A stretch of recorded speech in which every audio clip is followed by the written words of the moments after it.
So a lot of people ask me how I edit my wildlife photographs.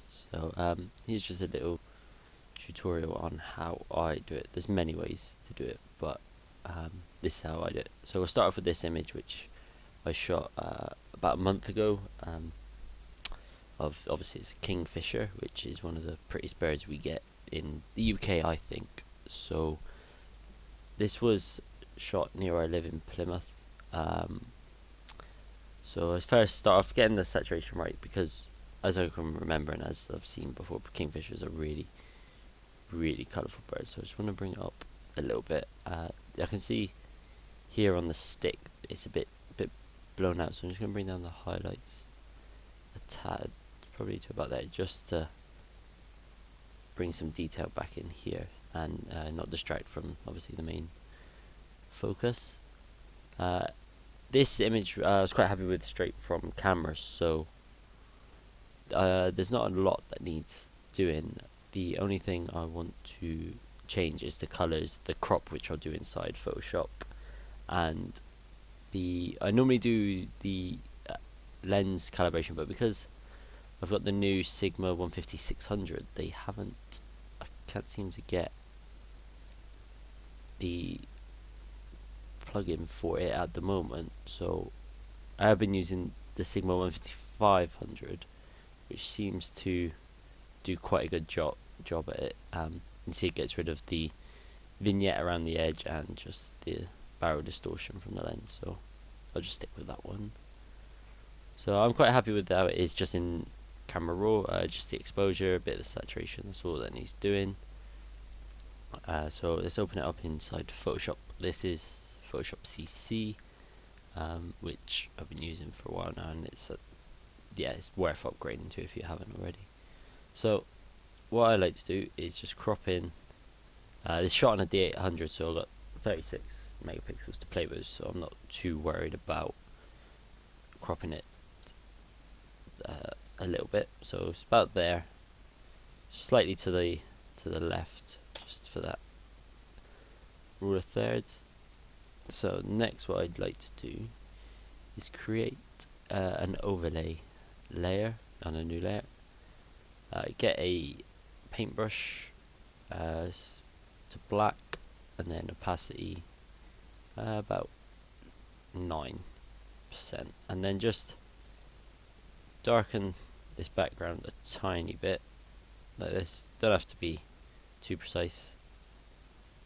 Just bring this background, bring this stick down a bit more, and then change over to white brush,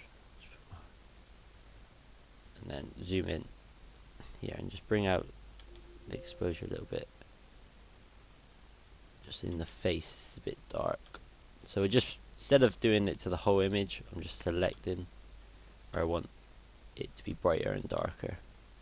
This is being done quite quickly. Normally I would take a lot more care and time over it, but just for the video I'll speed up. So just them few adjustments, you can see it changes the images quite a lot when you do this. So it's a good thing to do. Next, what I like to do is create another layer with all the layers below. You do that by Control Shift Alt E on a PC. I guess it's Command Alt Shift on a Mac. I'm not too sure. So next, what I like to do is use a program called Nick, which is really good, and then use the Viveza part of it. So load it up in here. Then where you can see in the bottom right is close up before and after, which is really good. So the only tools I really use here is a bit more saturation. So we can see if we go like that, the before and after. So a little bit more saturation just to make those colors pop a bit more. And then a bit more structure, which is like clarity in camera raw, but not as destructive as clarity. Clarity can be quite a bad tool to use if used too much. So you can see in the bottom right, the before and after, it's just brought out the detail a lot more inside the bird, in its feathers, in its especially its eye. So yeah, so just a little bit of structure and a little bit more saturation. So open that one up.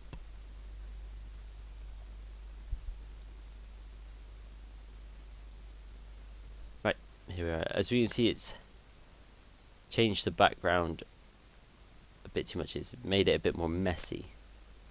So what I can then do is create a mask over that layer. Get my black paintbrush, 100%, and then just paint around the background just to delete that adjustments we just done in Nick. I only wanted it in the bird and the stick, and if but yeah, like I said, this being done really quickly, so take more time over it when you're actually doing it. So that's a bit better. So you can see that it's just mainly done it on the bird.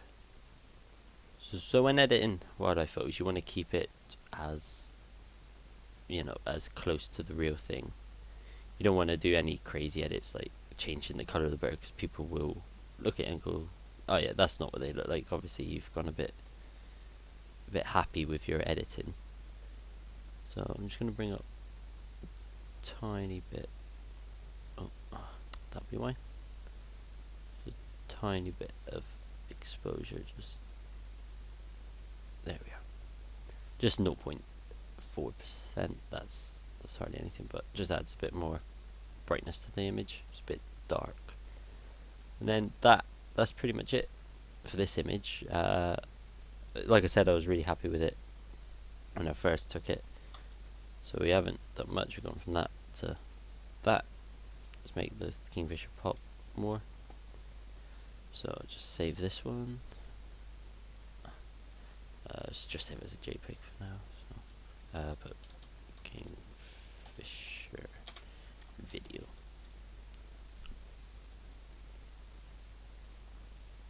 Save that. Save it max quality. There we are. So for the next image that I'm going to show is a lot more editing needs to be done. It was a really quick image taken, so I didn't have time to adjust for exposure and that. As you can see, the contrast in it is quite extreme. You've got this massively bright background and the actual subject is in deep shadow. So what I will do is first get these highlights in the background down, so all the way down to -100, and then these shadows I will just pull out to about 70%. So that's still for me not enough, and then just bring up the exposure more. Okay, normally I don't like to bring down the whites, but I think I'm going to have to in this image to about -30. So we've done quite a lot already to the image, as you can see. Now let's just bring up some more saturation, not too much. That would do. Okay, so I'm happy with that in raw. Let's bring it into Photoshop and do some more adjustments. Okay, so I like to crop it in a little bit more, holding shift to keep that ratio. So about there would be good. As you can see, it's still quite dark along the deer, so I just want to do the same again with the paintbrush. So let's bring that to about 7%. That'll do. With the white brush overlay, just carefully painting where you want to lighten the image. So I'm just going to lighten the whole deer, more on its face, just to bring that out more. So here we go. Okay, that that'll do for the moment. So we got a huge difference there already. Right, now for black paintbrush, let's just bring this background down a little bit. You don't want to do it too much, or else the colours start going a little strange. I'm also tempted to do this as a black and white, but we'll see how it pans out as colour first. Just this is really quick, so I would just quickly do it. Let's brighten this a little bit up a bit more, so it's not too dark. Right, so we completely changed the image just by these adjustments. You see very dark here, very bright here. These are a little distracting, so really dark, the contrast between that and the light area. And yep, that seems to be a lot better. So let's make a layer and combining the other two layers. So the next thing I want to do is the where is it? Curves. There we are. Right, so curves can be very destructive if used wrong. So I just want to bring up the lightness a tiny bit more in the higher end of the curves, the top end, and then same with the bottom end. Just bring those shadows out a tiny bit. So it's just add a little bit more lightness to the image. Right, so that would do for exposure. Next we'll go back to our Viveza. If you don't have Viveza, just use the clarity in RAW, but very minutely. It's so destructive. So is this. If you put it at 100%, you can see it's a bit wacky. So I'll bring it up to about 30. So I like it as, again, I don't like what it does to the background and all this. It just makes it way too messy, but I love what it does to the deer. Just brings out those markings and the hair a lot more, and especially in the antlers you can see all the detail in that. So might bring the saturation down a tiny bit. Is the colours here a bit too much, so I've brought it down 17%, which has made quite the difference in the background, which is good. I'll be masking out the background anyway, so it should be right.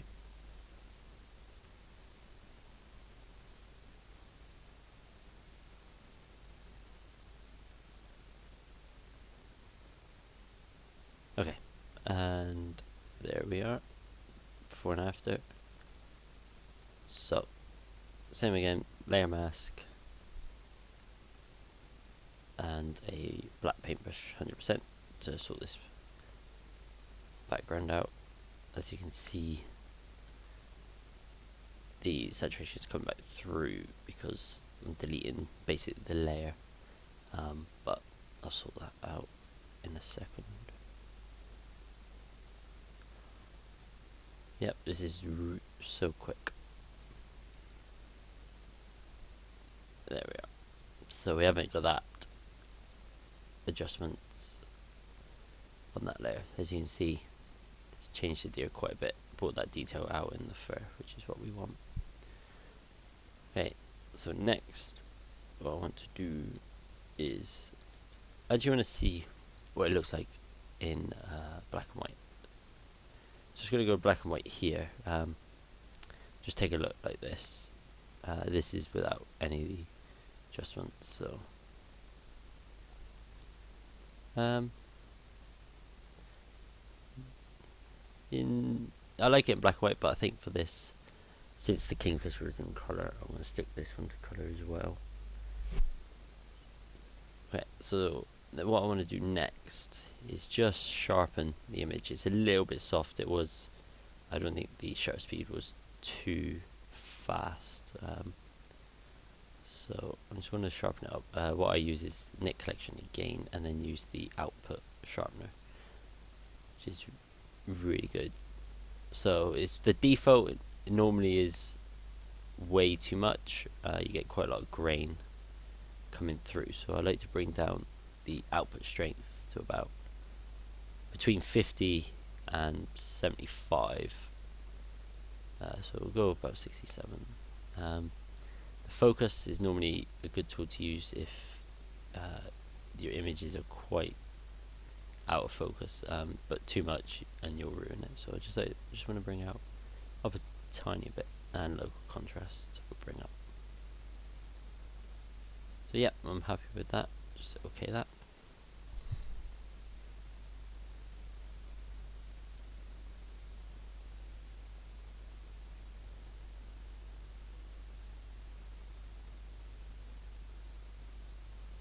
Okay, as you can see, we've got a lot of layers here.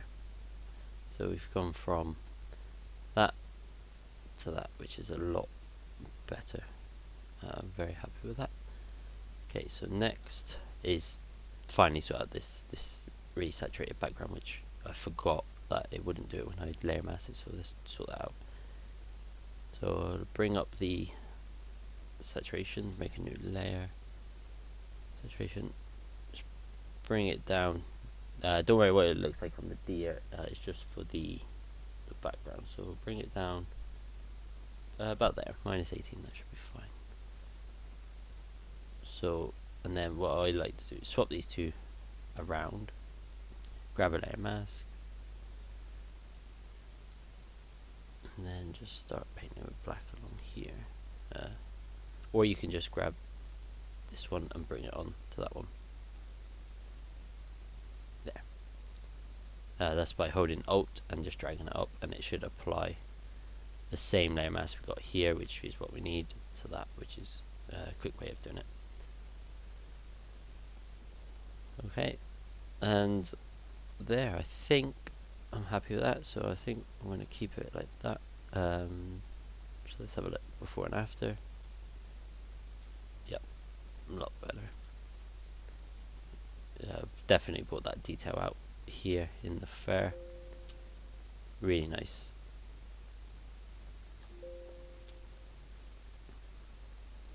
Yeah, save that one.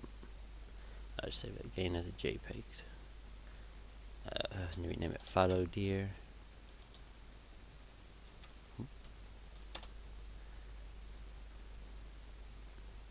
Okay, so we have two images which are completely different. The Kingfish one, as I said, was happy within cameras, so there was not a lot that needed doing. This one here definitely needed a lot of work. I'll just bring up the original. So we've gone from that to that there, which is, yeah, very happy with the difference. So yep, so that's how I edit some of my wildlife photos. It depends on what you're shooting. Birds, I always like to keep as natural as possible as they've seen. Sometimes when I shoot the deer or any larger like horses or anything like that, you can be a bit more creative, nice warm glows and stuff like that. But with this one I wanted to keep it as neutral as possible. So thanks for watching, and I will keep updated with more videos and more how to edits on with landscapes, wildlife, insects, butterflies and that. Right, thanks for watching.